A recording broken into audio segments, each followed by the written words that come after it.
Hello, everyone. I'm Rebecca Weber. You're watching Better for America, presented by AMAC, the Association of Mature American Citizens.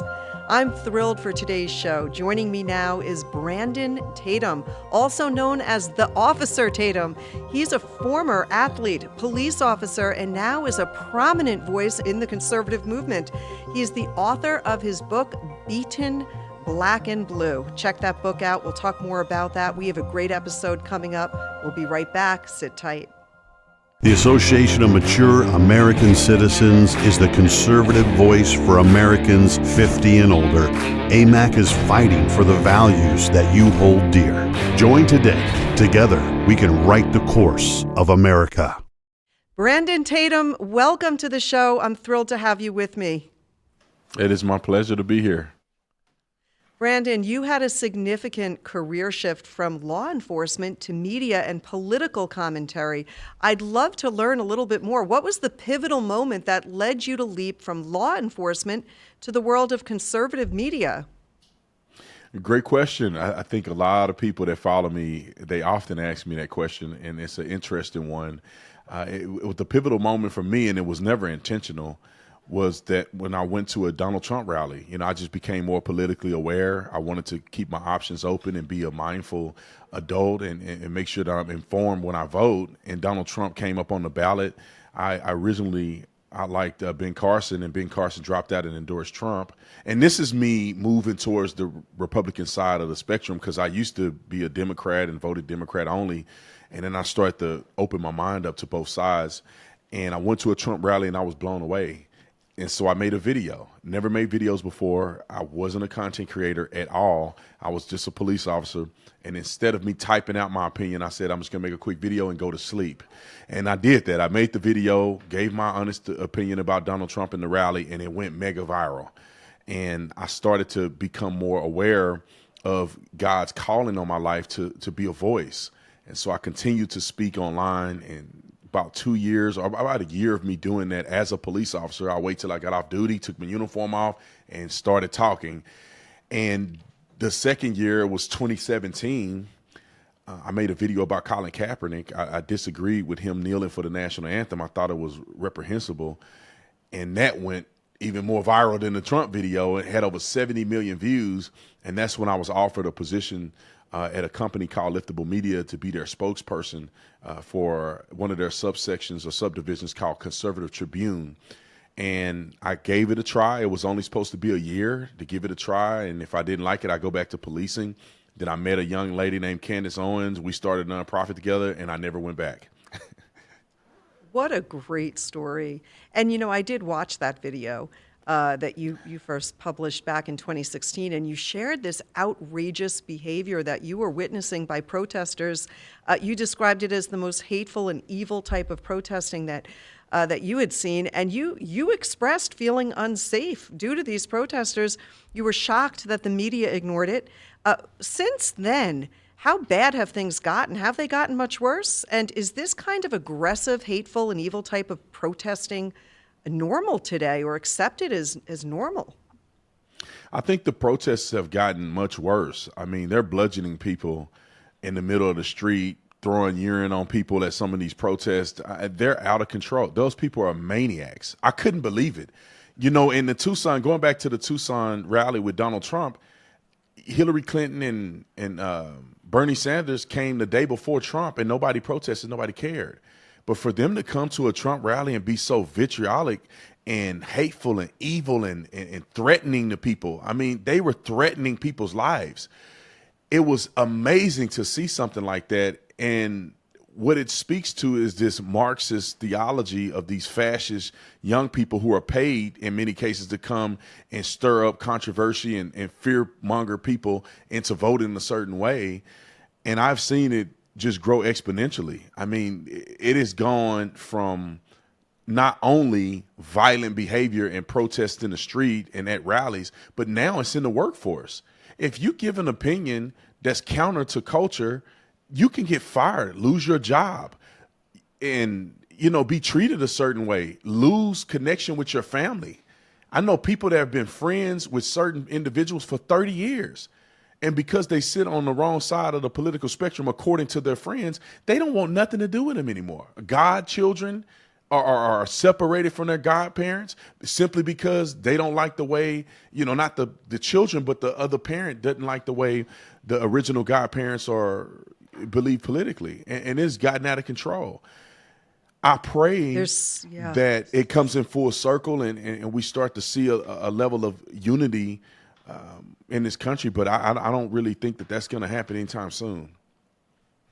Yeah, there's so much divisiveness in this country. People are divided right at the kitchen table, and we need to be able to have communication and debate. That's what makes this country so good, freedom of speech. Everyone's entitled to their own opinion, and I encourage that. Certainly somebody who's 25 is going to think differently than someone who's 65. You've lived a different life. You've been exposed to different things. And that's part of what makes this nation great.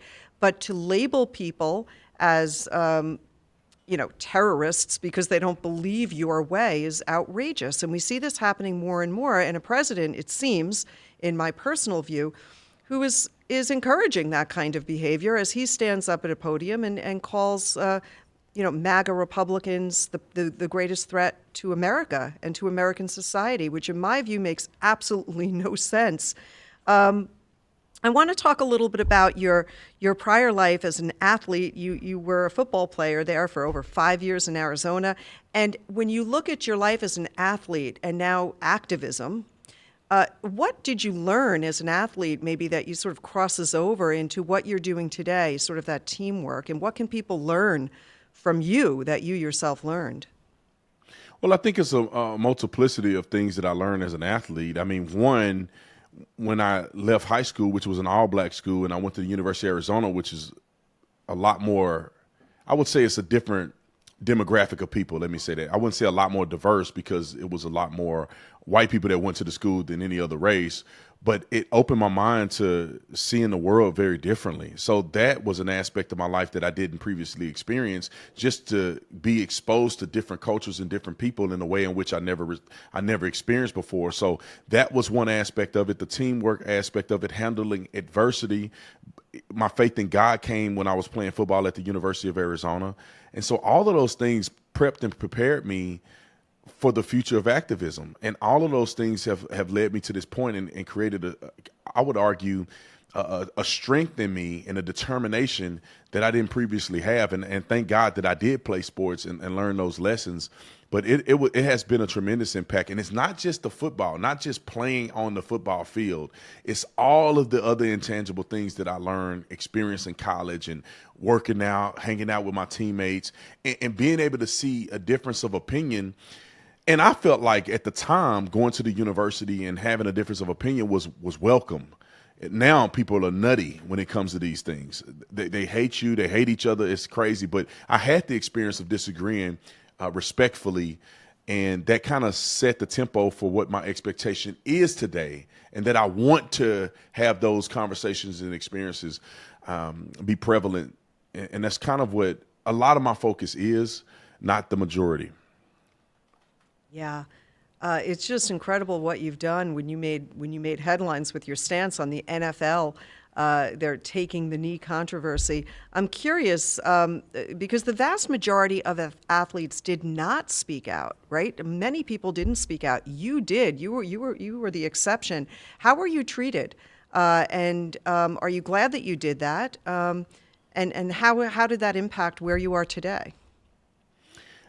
Yeah, I'm glad I spoke out. I mean, I couldn't see it no other way. I've been like this my whole life. You can ask my mama. I'm always outspoken. I have an opinion about everything, and I don't mind sharing an opinion. I don't care what people think, by and large. And so I saw something that was absolutely disrespectful to our ancestry in this country, not only black ancestry, but the ancestry of our founding fathers and everybody who died to make that flag be a unifying force across the world. And I had to say it. I had to give my opinion about it. And there were people who turned on me, who disowned me, who decided to hate me. But there was 15 times the people who loved me and respected what I had to say. So it's a net positive in my life, in my experience, by just keeping it real and telling the truth. That is so important. Now, you are the co-founder of Blexit, and that organization really aims to shift Black American allegiance away from the Democrat Party. I want you to share some of the core messages that you're looking to convey through Blexit, and also why you think American allegiance should shift away from the Democrat Party, specifically Black Americans. And how do you address these challenges? Well, that's a great question, Rebecca. I think that for us, when we created Blexit, it wasn't necessarily, we used the play on words, right? Blexit, Black exit. We used the play on words, but the ultimate goal that we had was to inform Black people. And when you are informed, I think the rational decision is for you to leave or stop voting for or supporting people and parties that do nothing for you or your community. So it wasn't necessarily an objective to say, leave the Democrat Party. It's the objective is to say, become educated on the facts, become educated on politics, become educated and encouraged to be the best version of yourself. And everything else will find its way to a proper center. And the way we do these things is focusing on God, putting God first, focusing on the family. That's a big thing that has plagued the Black community over the last several decades, is having fathers in the home.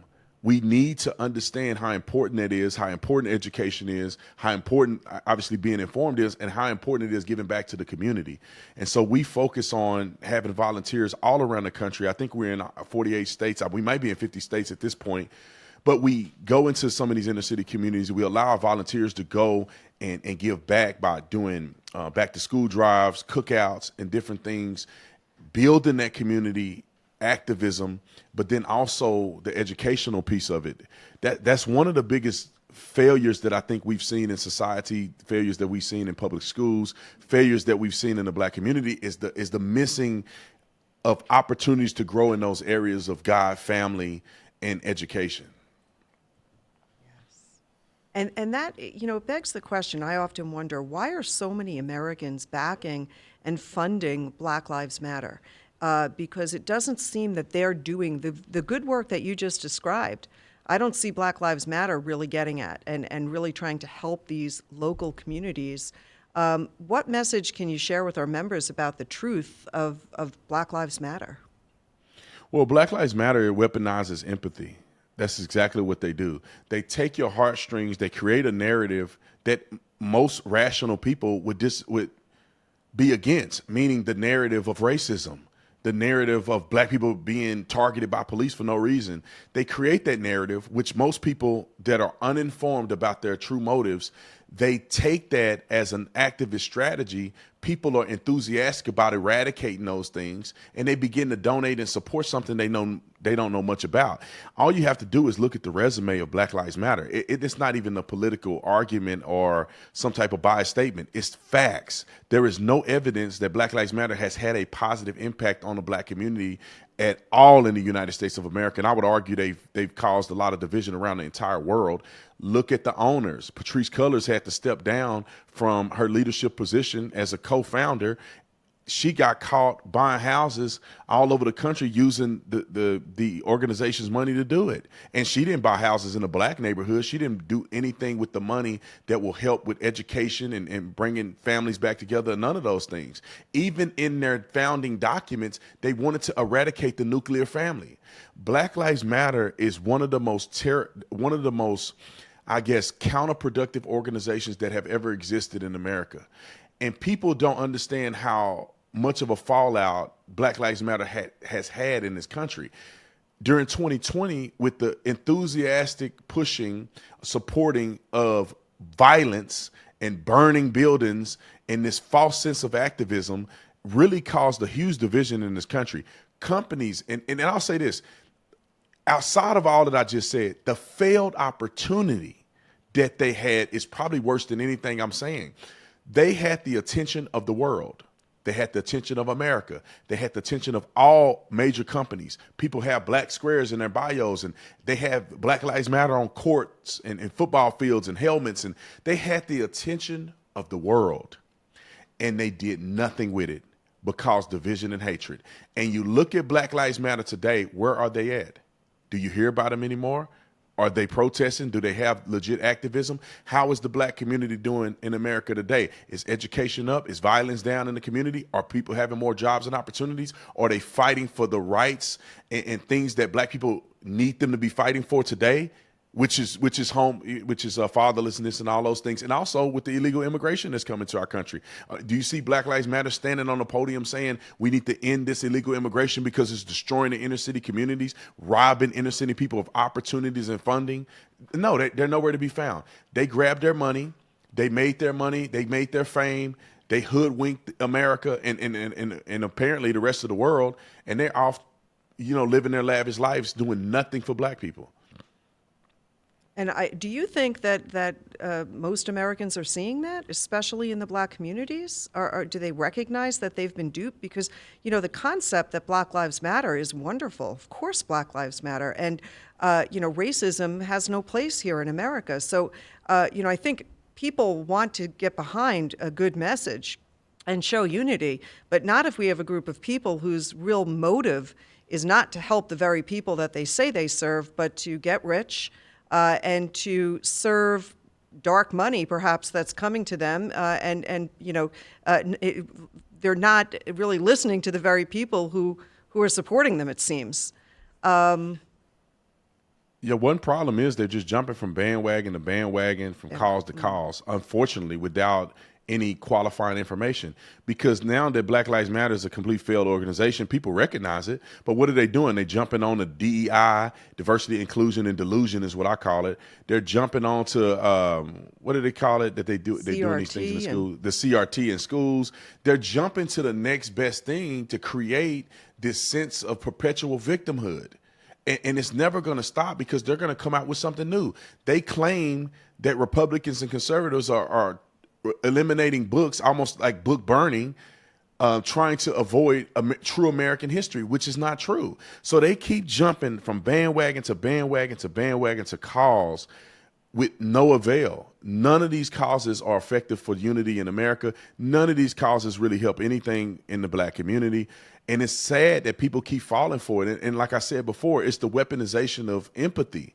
They play on people's emotions. And I would argue, growing up black my whole life, or being black my whole life, that black people are emotional. From things that had happened in this country, there's a heightened sense of emotionalism that occurs. You see it in church. You see it in acts of violence that happen. You also see it in acts of kindness that is perpetuated in the black community. But they weaponize that to then push a certain agenda. And it keeps a group of people feeling like victims. And if they can keep black people feeling like they're victimized in America, they can manipulate black people into doing just about anything. Voting, funding, you name it. Oh, boy, thank you so much for that perspective. Really, it is so true.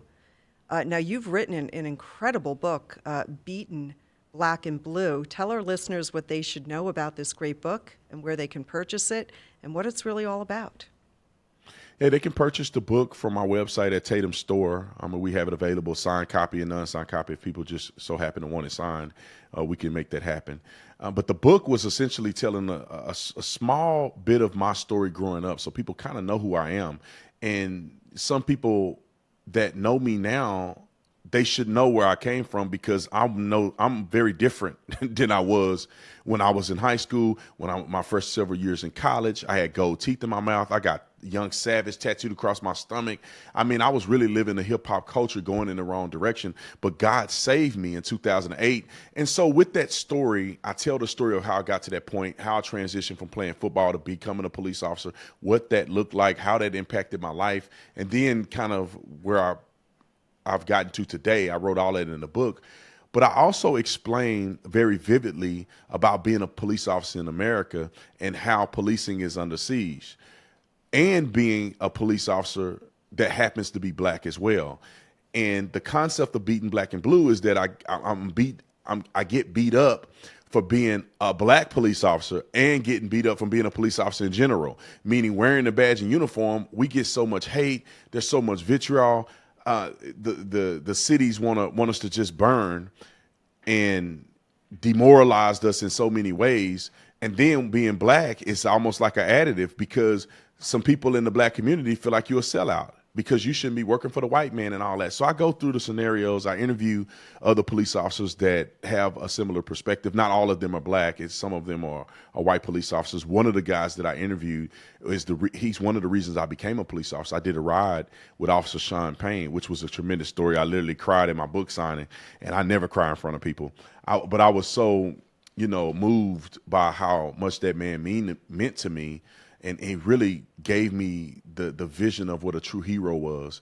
And so I write about all of those things in the book. There's a comedic relief to it. There's a lot of funny scenarios. There's a lot of funny things that I did as a cop, some things that I saw that I write in the book to give it some a little bit of context and humor to it. But that's pretty much what the book was about. I plan to write more books. That was like my first book, so it was only about 140 pages. Very short book, easy read, easy to digest. I literally wrote it like I speak. And so some of it grammatically may sound a little weird, but you literally, when you read it, you can imagine me saying exactly what it is. Yeah, you can hear my vernacular, my voice, everything. It sounds just like you can hear me talking. So I'm very proud of that book. Yeah, that's really terrific. More and more people need to get their hands on that great book, Beaten Black and Blue. Check it out. Before we let you go, Brandon, as we get closer and closer to the November presidential election, there's so much happening in the world right now. But what do you think are is the top, concern or threat to America that you see that will probably get people to the ballot box and they'll be voting on this particular issue? Is it economy? Is it border? You're talking to so many people on your great radio show. What are you hearing, and what are your own thoughts there in terms of the threats that we're facing? There are so many, right? There are just so many. We could spend an hour talking about all the threats, but I think that the incompetency from the Oval Office right now, I mean, the guy's literally walking around dead. Like his mind doesn't work. He can't talk straight. He really should be taken care of, and they should be nurturing him and helping him through his crisis that he's having in his mind, instead of forcing him out there to be the president of the United States. So I think the incompetency and the fear that we don't know who's actually running our country, because Joe Biden definitely not running the country. That's one fear. The second one is immigration. I mean, when you think about hundreds of thousands of people that we have no idea who they are, we already got beef with Iran and some of these places in the Middle East. You think they're not sending terrorists through the southern border because they're just letting people in? So people are deathly afraid of what is going to be the consequence of allowing all these illegal people in our country, and how do we support them? They're literally thwarting the rights and taxpayer dollar for the American citizen to give to illegals that do not give back to the country. In many cases, not all. Some of them are probably good people that are looking for a better life, but there's ones that are bludgeoning people and committing crimes and being let right out of jail to terrorize this country.